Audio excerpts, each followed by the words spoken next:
Welcome to Deep Fear, where your darkest nightmares turn real. Tonight's story may just keep you awake, so let's start the video.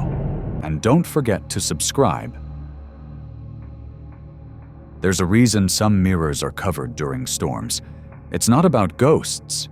It's about what happens when your reflection starts to move. Before you do. There's a mirror in room 6B of the Barclay Hotel that doesn't reflect the present. It reflects the moment you die. Or so the legend goes. Kara didn't believe in any of that. She was a sound tech for a paranormal YouTube crew, the Blacklight Files, hired to spend the weekend filming inside Barclay for their 100th episode. It was a former sanitarium, burned in 1947, restored in the 1990s. Too many rumors to count.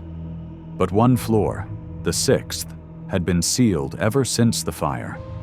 The only room that remained intact was 6B, and inside it, behind the velvet curtain, was the mirror. Chapter 2. The first recording, the crew set up 4 cameras. One inside 6B, one in the hallway, one facing the mirror, one that Kara held herself, handheld, with a mic rig attached. They joked about it at first, played up the drama. Room 6B, the place where your reflection says goodbye before you do. Smash that like button or the mirror gets you. But when they reviewed the footage later, something was wrong. Kara had never gone inside the room. She was in the hallway the entire time. And yet, in the mirror feed, she was standing right in front of it, smiling. Kara didn't sleep. She couldn't stop watching the clip. There she was, on the mirror's camera feed, standing inside room 6B, arms crossed, staring directly into the glass. But she had never stepped foot inside that room. Not once. And in the video, her reflection blinked. Not just once. It blinked before the real Kara did. That wasn't a delay. That was control. The rest of the crew joked about it. You probably walked in and forgot. Or it's a light trick. The mirror's old. It warps stuff. But Kara knew better. Every mirror she passed now, hotel bathroom, hallway corner, even the rear camera on her phone, showed something slightly off. Her reflection stood a little too still. Smiled when she didn't. And twice now. She was sure it watched her leave the room. She started keeping the mirrors covered with towels, until someone pulled one off again, and left a note. You'll have to face yourself eventually. The night they decided to do the final mirror test, the hotel lost power. The crew scrambled to set up battery packs and lights, making the scene extra dramatic. Kara begged them not to go inside. But Tyler, the show's host, walked right in, head held high. Watch me roast my own ghost. The lights inside flickered, and when the mirror came into view, there were 2 Tylers, one standing in the room, one inside the glass, but neither moved. For a full minute, the mirror Tyler just smiled. Then, he lifted his hand first. The next morning, Tyler was gone. No calls, no texts, no trace. His gear sat in room 6B, powered off. No footage saved. Only one thing was left. A single handprint on the inside of the mirror's glass. Perfectly centered. As if someone had pressed from the other side. The crew panicked. Kara tried to call the cops, but no one believed a grown man could disappear inside a mirror. It's a prank, the officer said. Your friend's probably on TikTok right now.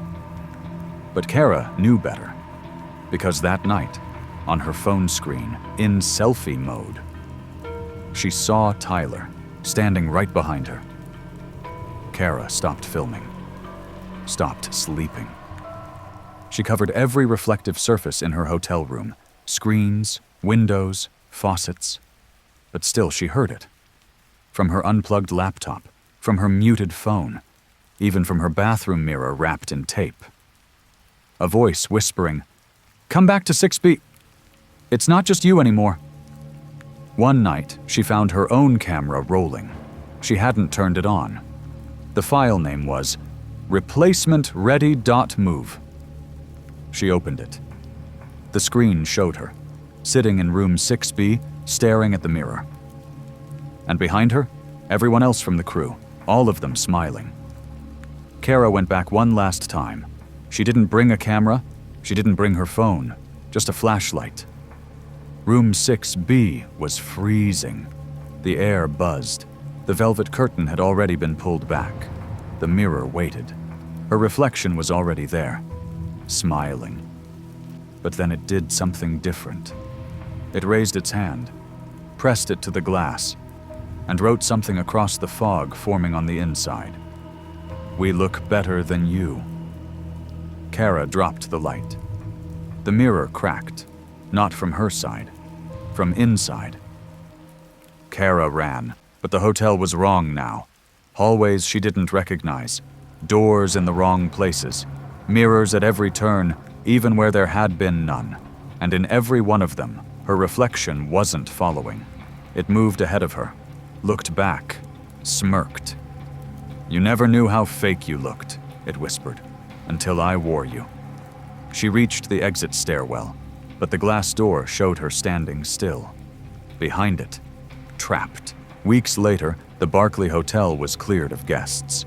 The crew from the blacklight files was declared missing. Only one thing was recovered: a hard drive labeled "Do Not Watch." It contained a single video. The camera shakes as someone walks backward into room 6B. The mirror is visible, cracked. You see Kara on screen. She looks into the mirror, and then you appear behind her, holding the camera. Just before the screen cuts out, her reflection says, "It's your turn now." There are sounds babies hear that adults never will, not because they've grown up, but because something doesn't want them to remember. The house on Marlowe Street had always been strange. Not haunted, not exactly, but off, like it was waiting for someone to remember it. Claire didn't think much about that when she moved in with her newborn son, Eli. She was too exhausted, too sleep-deprived, too heartbroken after the sudden loss of her husband in a traffic accident 3 months earlier. She just needed a quiet place, somewhere cheap, somewhere to start over. The real estate agent had practically given the place away. "Old bones, good walls," he'd said. "Perfect for a fresh start." But on her first night, Claire heard something over the baby monitor. Not crying, not breathing, humming. Claire sat bolt upright at 2:17 a.m. The baby monitor blinked on the nightstand beside her bed. It wasn't static. It wasn't white noise. It was a woman's voice, low, raspy, almost like a whisper underwater. "Hush, little baby, don't say a word." She rushed to the nursery. Eli was asleep, perfectly still, not crying. But the mobile above the crib was spinning slowly, even though the window was closed. She turned off the monitor, pulled Eli close, and sat in the rocking chair. She tried to calm herself. Just a dream, just grief. But in the hallway mirror, she thought she saw a shadow behind her, one that wasn't hers. The next morning, Claire hardly remembered falling asleep. Eli had dozed peacefully in her arms. The house felt still.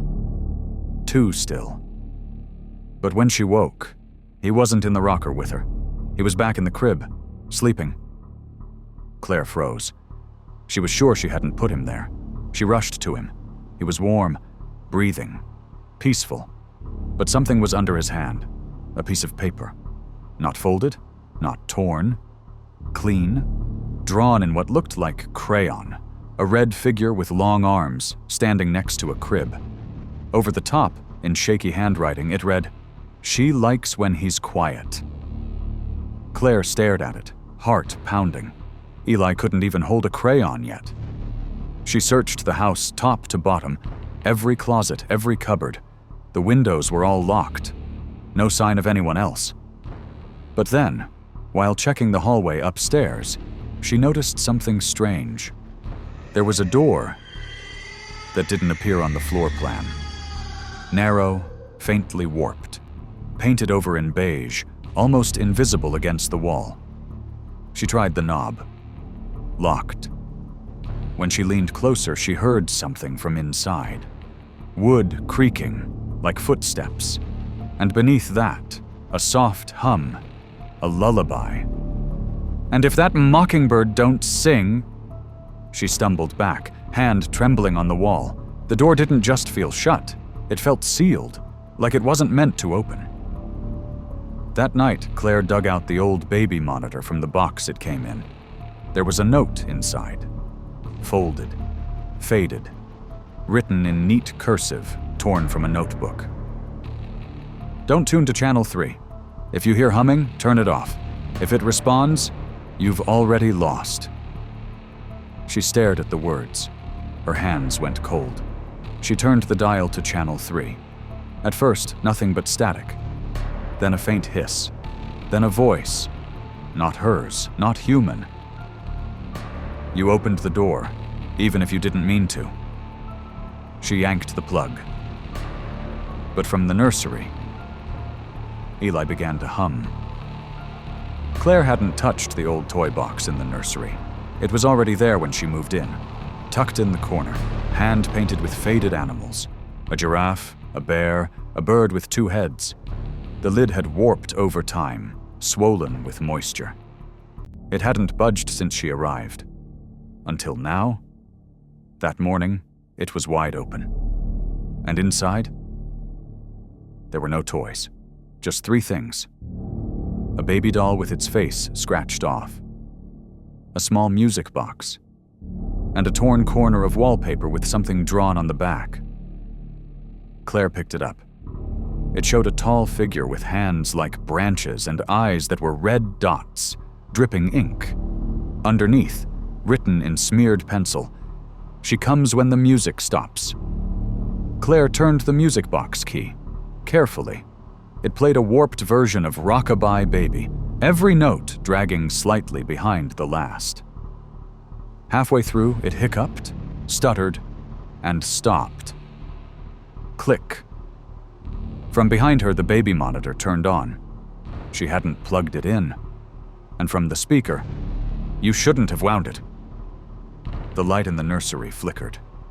Claire spun toward the crib. The mobile above Eli's head was spinning wildly, though there was no breeze. Suddenly, the monitor hissed and screamed with static. Then a woman's voice, low, rasping. "I told you to keep him quiet." That night, Claire barely slept. Every time she closed her eyes, she heard the lullaby again. Slow, sung by someone who sounded tired of being heard. She wrapped Eli in blankets and took him to sleep downstairs, on the couch. But around 3:17 a.m., the house moaned. Not the wind, not pipes, the walls. Breathing. She looked up toward the ceiling and saw something pressing out of the drywall. A face. Mouth open, eyes shut, like someone screaming from the inside, frozen just beneath the surface. And then, knocking. 3 knocks, from upstairs, from the sealed door. Claire wasn't crazy. She knew what she heard last night wasn't a dream. The woman's voice, the knocking, the face in the wall.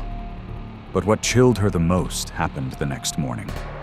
She had left the baby monitor recording overnight, just to prove to herself it was all in her head. When she played it back, there was breathing.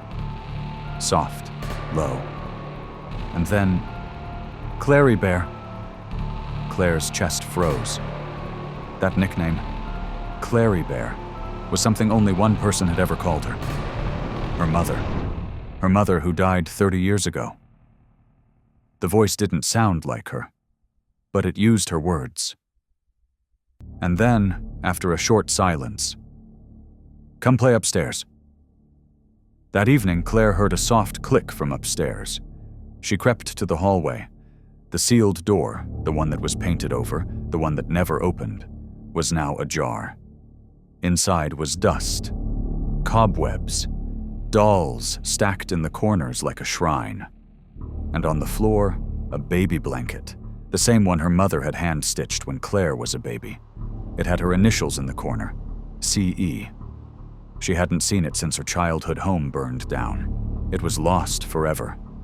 But now, it was here. Something wanted her to remember. Claire stepped into the room. The light didn't work. But the moment she crossed the doorway, the air grew heavy. She felt smaller, like a child again. On the far wall, someone had scrawled in red crayon, "Shh, the baby is sleeping." A crib sat in the corner, identical to Eli's. Inside it, a baby doll, mouth stitched shut, eyes open wide, staring at her. She turned to leave, but the door slammed shut behind her. The music box began to play. Only this time, the tune was backwards. From behind the crib, something began to stand up. Claire backed into the far corner of the room. The music box played in reverse, each note dragging like fingernails on a chalkboard. The figure behind the crib rose fully now, tall, thin, her face hidden by a torn veil. Her dress was old, heavy, soaked at the hem. Her arms ended in fingers too long, too thin, each nail blackened and cracked. But what made Claire's stomach turn was her neck. It bent the wrong way, like it had been broken and never healed. The figure tilted her head slowly. "You left me here?" Claire's mouth went dry. "Who are you?" The figure stepped closer. "I rocked you to sleep before your mother ever did. You cried for me before you even knew her name." Claire shook her head. "I don't remember you. That's the point." The woman moved toward the crib. She reached down and gently stroked the doll's cheek, as if it were alive. "I was your first lullaby. I was the arms that held you when you screamed in your crib. Before you could speak, you sang to me." The air grew colder. Claire's breath came out in fog. "But you grew up. You forgot me. And when you had a child of your own..." She looked up. Her eyes, what little could be seen under the veil, burned red. "You brought him back to me." Claire lunged for the door, but it wouldn't budge. The knob felt like bone, twisting uselessly in her hands. "You can't have him!" she screamed. The woman moved faster than should have been possible. 1 second, she stood by the crib. The next, she was inches from Claire's face. "He cries, I come. That was always the rule."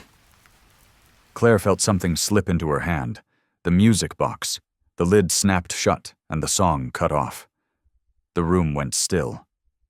The figure stumbled backward, screeching, her voice no longer gentle, but shrill and layered, like several women screaming at once. Claire grabbed the door again. This time, it opened. Claire burst into the nursery. The crib was empty. Eli was gone. She screamed his name, tore apart the blankets, checked under the crib, behind the rocking chair, beneath the dresser. Nothing. Only the note, folded neatly and placed in the center of the mattress. It was written in the same scratchy red crayon as the other messages. "He's with her now. Be a good girl. And you'll get to sing too." Her hands trembled. She looked around the room and suddenly noticed all of Eli's toys were arranged in a perfect circle on the floor. In the middle of them, the baby doll with no face.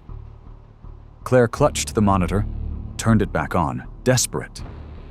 "Please," she whispered, "I just want him back." Static. Then, very clearly, "Then come sing with us." The screen, black and white, flickered. And in the grainy image, she saw the old room again, the secret one, the sealed one. Only now Eli was inside, sitting in the crib, not crying, just watching. Behind him, the tall woman stood like a shadow, arms outstretched, rocking the air. Claire's voice cracked. You said I forgot you, but I didn't ask for this. I didn't choose you. The woman's head turned toward the camera. She smiled. But he did. The music box began playing again, on its own. Claire dropped the monitor in shock. It shattered. But the lullaby kept playing from upstairs, and softly, so softly. Eli's voice began to sing along. Claire ran. The moment she stepped into the hall, the light bulbs burst, one by one, in sync with the tune. The air grew heavy, the walls dripped with condensation, and the house moaned like a creature breathing through its cracks. The sealed door stood wide open now, and from within, the voice called out again. "Come now, Clary Bear, your crib is waiting." Claire stepped through the open door. The room beyond wasn't the same as before. It was no longer dusty or broken. It was clean, glowing, softly lit by a lamp that flickered like a heartbeat. And at the center of the room, 2 cribs. One held Eli. He looked up at her and smiled sleepily. The other. She stepped closer. Inside was a baby doll, the same faceless one, but now its cloth chest rose and fell, breathing. Claire's voice shook. "What is this place?" "Home," the woman whispered, emerging from the shadows. "The place you forgot you came from." The tall woman circled the cribs like a nurse in an old hospital. "You were born here, Claire. Not in a hospital, not in any record. Your mother lied to you." Claire shook her head, backing away. "She was desperate. You wouldn't sleep. You wouldn't eat. You only stopped crying when I held you." The room shuddered. The music box played a single broken note. "She promised me something. If I made you quiet." Claire's voice cracked. "Promise what?" Her next child. Claire felt cold sink into her stomach. But she never had another. So now, the woman leaned closer, veil brushing Claire's cheek. "I take yours." The walls began to melt, revealing images behind them, like frescoes beneath peeling paint. Claire saw a woman, her mother, clutching a crying infant in the very room she now stood. Saw her open the closet. Saw her place the child inside, whispering, "Just a few hours. Let her hold you. I'll be right here." And then, Claire saw herself, years later, walking past this house, age 12, staring at the windows, drawn to it, something calling her back even then. She had always been meant to return. "You're part of the lullaby now," the woman said, "and lullabies never end until someone listens." The walls pulsed like lungs. Claire stood between the 2 cribs, Eli in one, the breathing doll in the other, and the tall woman behind them, veil fluttering without wind. "Choose, Clary Bear. Take your son, and I'll follow him forever. Or stay, and the song ends." Claire looked down at Eli.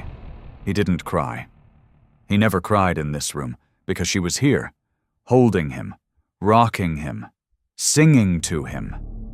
Claire reached for him, then stopped. Her hand hovered over the other crib. The doll's cloth skin was warm. Its chest rose. Its tiny stitched hands moved slightly, reaching back, and Claire remembered something. She'd sung this lullaby before. The woman didn't move. She only hummed, low and endless. Claire took the doll from the crib. It clung to her. Its breath against her neck wasn't warm. It was ancient. It smelled of dust, milk, and rotted flowers. She kissed its forehead. "You just wanted to be held, didn't you?" The lullaby stopped. The woman froze. "You remember?" Claire nodded. "You were forgotten. Left behind. Buried in someone else's bedtime story." Claire tucked the doll into her arms and sat in the rocking chair. "Then let me hold you, until you fall asleep." The woman knelt slowly, like a puppet whose strings were being cut. The veil dropped. Her face was empty. Not deformed, just unfinished. A doll that had never been completed. She whispered one last line. Now you're the mother." The room began to fade. Eli's crib tipped gently, rocked by unseen hands, and a soft light enveloped him. Claire smiled through tears. "Go, baby, go live." And just before the room went dark completely, she hummed, "Hush, little baby." 3 weeks later, a new listing appeared. Charming Victorian home on Marlowe Street, recently vacated. Comes with vintage nursery, custom-painted toy box, and fully restored attic. But in the photos, sharp eyes noticed something odd. A shadow in the crib, a woman in the mirror. And if you turned the volume all the way up on the video walkthrough, at 3:17, you could hear it, a lullaby. Still playing, waiting for someone new to sing it. If you enjoyed this nightmare, like and subscribe. We'll see you in the next one.